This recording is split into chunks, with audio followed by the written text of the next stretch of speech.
Hello student, हम आपको inter physics में गोलीय पृष्ठों पर प्रकाश का अपवर्तन एवं लेंस चैप्टर समझा रहे थे। इस चैप्टर में हमने 2 वीडियो आपको भेज चुके हैं ऑलरेडी, 2 प्रूफ, एक गोलीय अवतल पृष्ठ के लिए अपवर्तन का सूत्र और एक गोलीय उत्तल पृष्ठ के लिए अपवर्तन का सूत्र हम प्रूफ करा चुके हैं। वो बात अलग है, दोनों सूत्र एक ही आते हैं। n/p -1/u is equal to n -1/r। इसका मैं प्रूफ उत्तल पृष्ठ के लिए भी, गोलीय उत्तल पृष्ठ के लिए, गोलीय अवतल पृष्ठ दोनों के लिए करा चुका हूं। अब मैं इसकी 3rd वीडियो आपके लिए बना रहा हूं। इसमें मैं आपको बताऊंगा लेंस के बारे में। लेंस समझना पड़ेगा आपको। हम लेंस बनाने के लिए 2 पृष्ठ लेंगे। कितने पृष्ठ लेंगे? 2 पृष्ठ। तो ये 2 पृष्ठ में से एक पृष्ठ गोलीय होना आवश्यक है। दोनों गोलीय हो सकते हैं या एक गोलीय एक समतल हो सकता है। दोनों पृष्ठ समतल नहीं होंगे। फिर इन 2 पृष्ठों के बीच में कोई पारदर्शी माध्यम जैसे कांच या जल भर देंगे तो बनकर तैयार हो जाएगा आपका लेंस। देखो, मैं आपको दिखा रहा हूं, ये मेरे हाथ में एक पृष्ठ ये है गोलीय पृष्ठ और दूसरा ये गोलीय पृष्ठ है। इन दोनों गोलीय पृष्ठों को मैंने जोड़ दिया। इनके बीच में यहां पर एक पारदर्शी माध्यम भर दिया इधर, तो ये बनकर तैयार हो गया, एक लेंस बनकर तैयार हो गया। इन दोनों के बीच में इस गोलीय पृष्ठ और इस गोलीय पृष्ठ, इन दोनों के बीच में, ये दोनों गोले से काटे, ये भी गोले से काटा हुआ हिस्सा है, ये भी गोले से काटा हुआ हिस्सा है। इन दोनों के बीच में मैंने क्या करा, दोनों जोड़ दिए और बीच में इनके पारदर्शी माध्यम भर दिया मैंने, तो ये बनकर तैयार हो गया लेंस। ये दोनों पृष्ठ, ये भी गोलीय है, ये भी गोलीय है, दोनों पृष्ठ गोलीय ले लिए। अब मैंने एक समतल पृष्ठ लिया ये वाला, दूसरा समतल ले लिया, इनके बीच में कोई पारदर्शी माध्यम भर दिया, तो इसे लेंस नहीं कहेंगे हम। ये कांच की प्लेट बन जाएगी और कांच भर दोगे, ये लेंस नहीं है। लेंस के लिए जरूरी है दोनों पृष्ठ समतल नहीं होना चाहिए। एक पृष्ठ समतल है तो कम से कम दूसरा पृष्ठ गोलीय हो। तो ये गोलीय, ये समतल है, ये गोलीय पृष्ठ है। इन दोनों को मिला दिया, इनके बीच में पारदर्शी माध्यम भर दिया, तो ये बन जाएगा आपका लेंस। ठीक है, तो लेंस किसे कहते हैं? 2 पृष्ठों के बीच घिरे पारदर्शी माध्यम को लेंस कहते हैं, जिसमें से एक पृष्ठ का गोलीय होना आवश्यक है। अब यदि दोनों गोलीय पृष्ठ उत्तल हो, देखो ये चित्र देखिए, इस डायग्राम में ये पृष्ठ है आपका पहला, ये पृष्ठ है दूसरा, इधर से देख रहे हैं ये पृष्ठ, ये भी गोलीय, ये भी गोलीय। अब ये दोनों गोलीय पृष्ठ हमने क्या कर दिए हैं, एक गोलीय पृष्ठ ये लिया और एक दूसरा गोलीय पृष्ठ ये लिया, इनके बीच में माध्यम भर दिया, कोई पारदर्शी माध्यम। तो माध्यम मतलब जैसे कांच होगा, पारदर्शी मतलब इसके आर पार दिया, वायु होगी, पारदर्शी माध्यम भर दिया, तो ये बनके तैयार हो गया लेंस। अब ये लेंस का ये पृष्ठ भी गोलीय है, ये भी पृष्ठ गोलीय है। ये लेंस लिया, ये लिया एक पहला गोलीय पृष्ठ और दूसरा गोलीय पृष्ठ, इन दोनों गोलीय पृष्ठों के बीच में भर दिया मैंने पारदर्शी माध्यम, तो ये भी लेंस बनके तैयार हो गया। ये लिया मैंने एक समतल पृष्ठ और दूसरा भी समतल पृष्ठ, इनके बीच में भर दिया कोई पारदर्शी माध्यम, तो ये लेंस नहीं है, ये कांच की प्लेट है, ये लेंस नहीं है। अब मैंने एक समतल पृष्ठ ले लिया और एक गोलीय पृष्ठ ले लिया, तो इनके बीच में कोई पारदर्शी माध्यम भर दिया, तो ये लेंस बन गया। लेंस बनने के लिए जरूरी है 2 पृष्ठ लेंगे, दोनों पृष्ठों समतल नहीं होना चाहिए। एक पृष्ठ समतल हो सकता है, दूसरा गोलीय होगा, या दोनों पृष्ठ गोलीय हो, तो लेंस किसे कहते हैं? 2 पृष्ठों के बीच घिरे पारदर्शी माध्यम को लेंस कहते हैं, जबकि एक पृष्ठ का गोलीय होना आवश्यक है। दूसरा वाला गोलीय हो भी सकता है और नहीं भी हो सकता है, यानी दोनों पृष्ठ समतल नहीं होंगे। ये समतल ले लिया तो ये लेंस नहीं है। अब जिस लेंस के दोनों पृष्ठ इधर ये वाला, ये पहला पृष्ठ है, ये इधर से देखेंगे ये उभरा हुआ है, ये उत्तल है, और ये वाला पृष्ठ इधर से देखेंगे ये भी उत्तल है। तो जिस लेंस के दोनों पृष्ठ उत्तल होते हैं उसे उत्तल लेंस या कॉन्वेक्स लेंस कहते हैं, ठीक है। और ये लेंस अगर छुओगे तो किनारों पे पतला होगा और बीच में मोटा होगा। और वो लेंस दूसरा कौन सा, जिसके इधर से ये देख रहे हैं लेंस, इसका पृष्ठ धसा हुआ है, अवतल है, ये वाला पृष्ठ इधर से देख रहे हैं, ये भी धसा हुआ है, दो पृष्ठ हैं तो दोनों अवतल हैं। ऐसे लेंस को जिसके दोनों पृष्ठ अवतल होते हैं उसे अवतल लेंस कहते हैं। इंग्लिश में इसे कहते हैं कॉनकेव लेंस, कॉनकेव लेंस कहेंगे इसे। अब ध्यान रखने वाली बात यह है, जिसके दोनों पृष्ठ उत्तल उसे उत्तल लेंस, और जिस लेंस के दोनों पृष्ठ अवतल उसे अवतल लेंस कहेंगे। जैसे ये पृष्ठ समतल है और ये है, इधर से देखेंगे इसको तो ये अवतल है, तो समतल अवतल लेंस है। ये पृष्ठ समतल है और ये दूसरा पृष्ठ जो है उत्तल है, तो समतल उत्तल लेंस है ये। लेकिन आपके सिलेबस में लेंस बहुत सारे हैं, आपके सिलेबस में दो ही लेंस हैं, एक उत्तल लेंस, एक अवतल लेंस। उत्तल लेंस मतलब कॉन्वेक्स लेंस और अवतल लेंस मतलब कॉनकेव लेंस। अब हमें इन दो लेंसों के बारे में पढ़ना है, कॉनकेव और कॉन्वेक्स लेंस के बारे में, यानी उत्तल और अवतल लेंस के बारे में। तो ध्यान दो, इस लेंस में दो पृष्ठ हैं, ये पहला पृष्ठ है, इधर वाला पहले माना जाएगा, इधर वाला दूसरा। ये इस पृष्ठ का गोला पूरा करेंगे तो गोला इधर पूरा होगा, तो इसका इस गोले का केंद्र ये आएगा C1, तो ये कहलाएगा पहले पृष्ठ का वक्रता केंद्र, और इसकी त्रिज्या जो आएगी ये वाली, ये त्रिज्या कहलाएगी इसकी वक्रता त्रिज्या R1।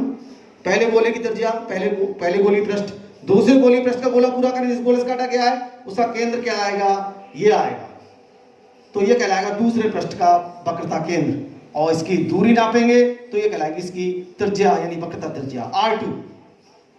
अब हमने पहले वाले इसमें दो गोलीय पृष्ठ है, पहले वाले गोलीय पृष्ठ का गोला पूरा करा तो केंद्र मिल गया C1, दूसरे वाले पृष्ठ का गोला पूरा बोला तो केंद्र मिल गया C2। अब C1 C2 को मिला दो, मिलाने से जो रेखा प्राप्त होगी उसे मुख्य अक्ष कहेंगे। तो C1 C2 एक मुख्य अक्ष हो गई है। यहाँ पर इसका C1 इधर है, C2 इधर है। अवतल लेंस में पहले का गोला इधर पूरा होगा तो C1 इधर होगा, और दूसरा गोला इधर पूरा होगा, C2 उधर होगा, उल्टा हो गया तो R1 जे होगा, R2 जे होगी।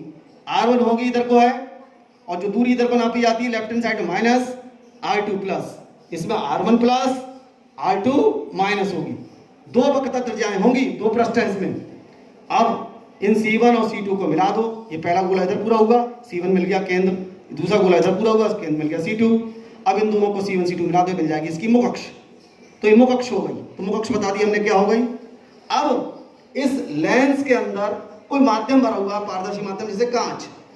अब कोई भी प्रकाश की किरण इधर से जाएंगी तो पहले वायु में चल रही है, अब जब कांच में जाएगी तो माध्यम बदलेगा, तो अपने रास्ते से वो विचलित हो जाएगी, यानी उसका अपवर्तन हो जाएगा। माध्यम चेंज होता है तो प्रकाश की किरण अपने रास्ते से मुड़ जाती है, तो रास्ते से मुड़ जाएगी। लेकिन लेंस के भीतर, लेंस के बाहर नहीं, अंदर मुख अक्ष पर एक बिंदु होता है स्थित, जिसे हम C से लिखते हैं। इस बिंदु की ओर आने वाली प्रकाश की किरण, ये प्रकाश की किरण आ रही है इसकी ओर, इधर से आ रही है, तो ये बिना मुड़े सीधे निकल जाती है। ये हमने आपके लिए पतले लेंस में दिखाया है जिसकी मोटाई कम है।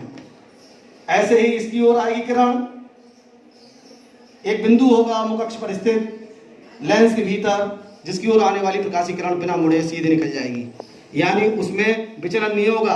और कोई किरण जाएगी, ये किरण जा रही है तो ये मुड़ेगी अपने रास्ते से, ये मुड़ जाएगी। लेकिन जो किरण इस बिंदु की ओर C की ओर आएगी, चाहे ये वाली आए बिना मुड़े सीधे निकल जाएगी, ये वाली आए बिना मुड़े सीधे निकल जाएगी, तो इस बिंदु को ही हम कहते हैं प्रकाशिक केंद्र। प्रकाशिक केंद्र की परिभाषा ऑप्टिकल सेंटर। क्या होता है, लेंस का होता है। प्रकाशिक केंद्र कहाँ होता है, लेंस के भीतर, लेंस के अंदर मुख अक्ष पर, मुख अक्ष से ऊपर नहीं, नीचे नहीं, लेंस के अंदर मुख अक्ष पर स्थित वह बिंदु जिसकी ओर आने वाली प्रकाश की किरण बिना मुड़े सीधे निकल जाती है, बकाया किरण अगर किसी और पॉइंट से जाएगी तो वो मुड़ेगी 100%, लेकिन इससे बिना मुड़े सीधे निकल जाती है। उस बिंदु को लेंस का प्रकाशिक केंद्र कहते हैं। लेंस के भीतर मुख अक्ष पर स्थित वह बिंदु जिसकी ओर आने वाली प्रकाशिक किरण बिना मुड़े सीधे निकल जाती है, उसे लेंस का, उस बिंदु को लेंस का प्रकाशिक केंद्र कहते हैं, ऑप्टिकल सेंटर कहते हैं। सी से लिखते हैं। सी पॉइंट ये होगा, इसमें सी पॉइंट ये होगा, बीचों बीच में होगा। ये हम पतला लेंस ले रहे हैं, यानी इसकी मोटाई बहुत कम है, पतले लेंस के लिए बता रहे हैं। अगर लेंस थोड़ा चौड़ा होता तो किरण एक बार वायु से कांच में जाती, फिर कांच से वायु में जाती, तो 2 बार विचलन होता। लेकिन डाली आपतित किरण और जो निर्गत किरण होती वो एक जैसी होती, समांतर होती, थोड़ा सा पार्श्व विस्थापन अंदर देखने को प्राप्त हो जाता। तो हमने लेंस क्या होता है, लेंस 2 तरह का हमने आपको कोर्स बता दिया, एक उत्तल लेंस, एक अवतल लेंस। लेंस का मुख अक्ष क्या होता है और लेंस का प्रकाशिक केंद्र क्या होता है ये बता दिया। अब इन लेंसों की खासियत है, ये लेंस आपका उत्तल लेंस है, इस उत्तल लेंस पर किरणें डालें मुख अक्ष के समांतर, लेफ्ट हैंड साइड से किरणें डाली जाती हैं, लेफ्ट हैंड साइड से मुख अक्ष के समांतर किरणें डालें तो इन किरणों को, किरणें ऐसे आ रही हैं, देखो ये किरणें आ रही हैं, ये 2 किरणें चला रहे हैं मुख अक्ष से समांतर, ये गई एक गई इधर, तो इन किरणों को ये लेंस, उत्तल लेंस सिमेट देता है, इकट्ठा कर देता है। तो ये लेंस इकट्ठा कर देगा।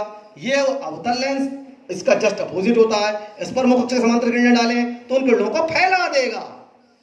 तो इसके किरणों को चूंकि इकट्ठा कर देता है उत्तल लेंस, मुख अक्ष से समांतर चलने वाली किरणें इससे अपवर्तन के पश्चात इकट्ठी हो जाती हैं, इसलिए इस लेंस को अभिसारी लेंस भी कहते हैं, अभिसारी लेंस।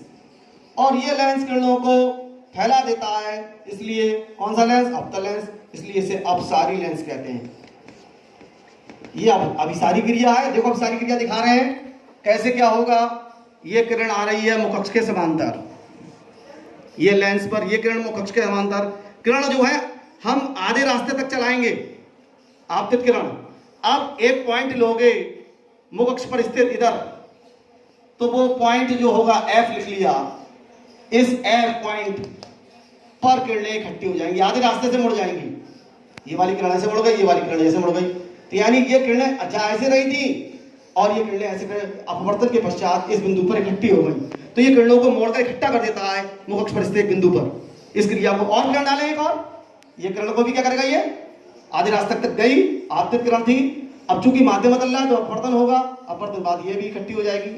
और किरण डालें तो ये किरण भी क्या होगी, मुख अक्ष के समांतर चल रही है। शर्त यही है जो किरण जैसा डाल रहा है वो मुख अक्ष के समांतर होना चाहिए, तो आधे रास्ते चलने के बाद में इस बिंदु पर इकट्ठी हो जाएगी, तो सारी किरणें एक बिंदु पर इकट्ठी हो जाएंगी। ये किरणों को इकट्ठा करने का काम करता है, इसलिए उत्तल लेंस को, इस गुण को अभिसारी क्रिया कहते हैं और इसलिए इस लेंस को अभिसारी लेंस भी कहते हैं।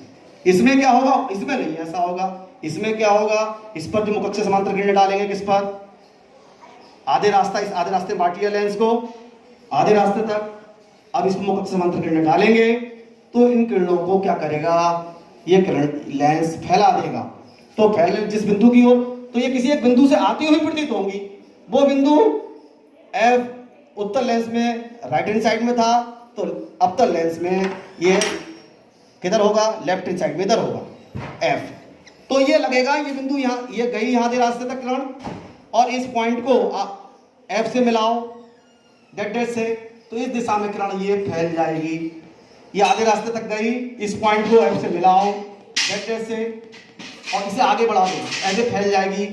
ये किरण को ऐसे गई आधे रास्ते तक, अब इस बिंदु को F से मिलाओ डेट से और इसको आगे बढ़ा दो, ये किरण गई ऐसे आधे रास्ते तक, आपतन बिंदु को F को मिलाओ और इसे आगे बढ़ा दो। तो ये सारी किरणें जो मुख अक्ष के समांतर पड़ रही थी अवतल लेंस पर, उन किरणों को इसने क्या कर दिया, ये किरण जा ऐसे रही थी और फैल गई, यानी किरणों को फैलाने का काम करता है। ये किरण यहाँ से देखोगे तो F से आधी प्रतीत होगी, ये F से आधी प्रतीत होगी, ये F से आधी प्रतीत होगी, F से आधी प्रतीत, इस बिंदु से मुख अक्ष पर स्थित एक बिंदु से आती हुई प्रतीत होंगी। तो ये किरणों को इकट्ठा करने का काम करता है, ये फैलाने का काम करता है। इसमें किरणें मुख अक्ष से समांतर चलेंगी तो वो क्या करेंगी, मुख अक्ष पर स्थित बिंदु पर इकट्ठी हो जाएंगी।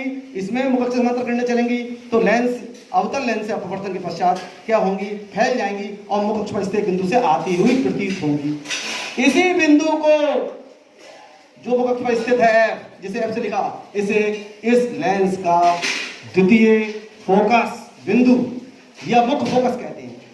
ये मुख्य फोकस या द्वितीय फोकस कहलाएगा F, द्वितीय फोकस कहलाएगा या मुख्य फोकस कहलाएगा किसका, लेंस का। तो देखो मुख्य फोकस उत्तल लेंस में राइट हैंड साइड में स्थित होता है और अवतल लेंस में लेफ्ट हैंड साइड में स्थित होता है। तो क्या कहेंगे, मुख्य फोकस की परिभाषा क्या होगी, या द्वितीय फोकस भी कहते हैं कि किसे कहते हैं, मुख्य अक्ष के समांतर चलने वाली किरणें। ये डेफिनेशन हम दोनों लेंसों के लिए इकट्ठी बताएंगे, हर लेंस पर लागू होगी। मुख्य अक्ष के समांतर चलने वाली किरणें लेंस से चाहे उत्तल हो चाहे अवतल हो, अपवर्तन के पश्चात यह माध्यम चेंज हो रहा है तो अपवर्तन हो रहा है तो अपवर्तन के पश्चात मुख्य अक्ष पर स्थित जिस बिंदु पर होकर जाती है या जिस बिंदु से मुख्य अक्ष पर स्थित जिस बिंदु से आती हुई प्रतीत होती है, उस बिंदु को लेंस का मुख्य फोकस या द्वितीय फोकस कहते हैं। तो द्वितीय फोकस क्या होता है या मुख्य फोकस क्या होता है हमने बता दिया। अब चिन्ह पर पाटी है, द्वितीय फोकस दूरी या मुख्य फोकस दूरी, हम समस्त दूरियां प्रकाशिक केंद्र से नापते हैं, सी से। तो प्रकाशिक केंद्र से मुख्य फोकस तक की दूरी को लेंस की मुख्य फोकस दूरी या द्वितीय फोकस दूरी कहते हैं। तो द्वितीय फोकस दूरी, इसमें प्रकाशिक केंद्र से इधर जाना पड़ेगा और हमने सारी दूरियां प्रकाशिक केंद्र से नापी जाती हैं और दूरियां नापने की चिन्ह पर पाटी है कि सारी दूरियां प्रकाशिक केंद्र से नापो और सी से राइट हैंड साइड में नापी गई दूरी प्लस और लेफ्ट हैंड साइड में दूरी नापी गई माइनस ली जाती है। इसलिए क्या होगा, चिन्ह पर पाटी के अनुसार, चूंकि इसमें फोकस मुख्य फोकस राइट हैंड साइड में है, इसलिए इसकी फोकस दूरी मुख्य फोकस दूरी या फोकस दूरी या द्वितीय फोकस दूरी वो प्लस होगी और इसमें लेफ्ट हैंड साइड में है, इसलिए अवतल लेंस की मुख्य फोकस दूरी या द्वितीय फोकस दूरी ऋणात्मक होगी, माइनस में होगी। ठीक है, क्लियर। मुख्य फोकस दूरी क्या होती है और चिन्ह पर पाटी हमने बता दिया कि समस्त दूरियां प्रकाशिक केंद्र से नापी जाती है मुख्य अक्ष के साथ और मुख्य प्रकाशिक केंद्र से राइट हैंड साइड में नापी गई दूरी प्लस और लेफ्ट हैंड साइड में नापी गई दूरी माइनस ली जाती है। ऊपर की ओर प्रतिबिंब की लंबाई प्लस, नीचे की ओर प्रतिबिंब की लंबाई माइनस ली जाती है। अब फोकस से जाने वाला एक तल खींचे, एक तल हथेली ऐसा तल है हमारा, खींचे मुख्य फोकस से जाने वाला और मुख्य अक्ष पर लंबो, मुख्य अक्ष है इस पर लंबो, इस तल को फोकस तल कहते हैं। फोकस तल कहते हैं। फोकस तल कैसे कहते हैं, मुख्य अक्ष से जाने, फोकस से जाने वाले, फोकस बिंदु से जाने वाले तथा मुख्य अक्ष पर लंबक तल को फोकस तल कहते हैं। ये फोकस तल हो गया, यह फोकस तल ये हो गया। ठीक है, अब लेंस से प्रतिबिंब बनाने के नियम बताएंगे। लेंस से प्रतिबिंब बनाने के नियम हम जानते हैं कि मुख्य अक्ष के पहला नियम यही हो गया कि प्रकाशिक केंद्र सी से सी की दिशा में जाने वाली प्रकाश की किरण बिना मुड़े सीधे निकल जाती है। हर किरण जाएगी मुड़ेगी, लेकिन सी से जाने वाली प्रकाश की किरण बिना मुड़े सीधे निकल जाती है, पहला नियम। दूसरा नियम, मुख्य अक्ष से समांतर चलने वाली किरणें लेंस से अपवर्तन के पश्चात किसी एक बिंदु पर इकट्ठी हो जाती हैं या एक बिंदु से आती हुई प्रतीत होती हैं। उत्तल लेंस में इकट्ठी हो जाएगी और अवतल लेंस में क्या होगा, मुख्य अक्ष पर स्थित बिंदु से आती हुई प्रतीत होंगी। तीसरा नियम क्या है, ये किरणें यदि मुख्य अक्ष के समांतर ना हो, ये किरणें मुख्य अक्ष से समांतर ना हो, हम इसका डायग्राम बना के दिखाएंगे अलग से। देखो ये उत्तल लेंस, ये आपकी मुख्य अक्ष, ये किरणें डालना है इस पर, ये आपस में समांतर हैं, ये आपस में समांतर हैं, लेकिन ये किरणें मुख्य अक्ष के समांतर नहीं है। अब ये इसका फोकस है, ये फोकस बिंदु है, तो ये किरणें कहां जाएंगी, ये किरणें जो कि फोकस की जिस डायरेक्शन ये किरण जा रही है, ये भी जा रही है, देखो ये जा रही है सी की दिशा में, तो ये बिना मुड़े सीधे निकल जाएगी। अब ये किरण क्या होगी, ये किरण मुड़ेगी, ये किरण मुड़ेगी और फोकस तल ये है, फोकस पॉइंट ये, तो उसका ये तल हो गया फोकस तल। फोकस तल में स्थित बिंदु पर, जिस बिंदु पर किरण जाकर गई है उस बिंदु पर जाकर मिल जाएगी।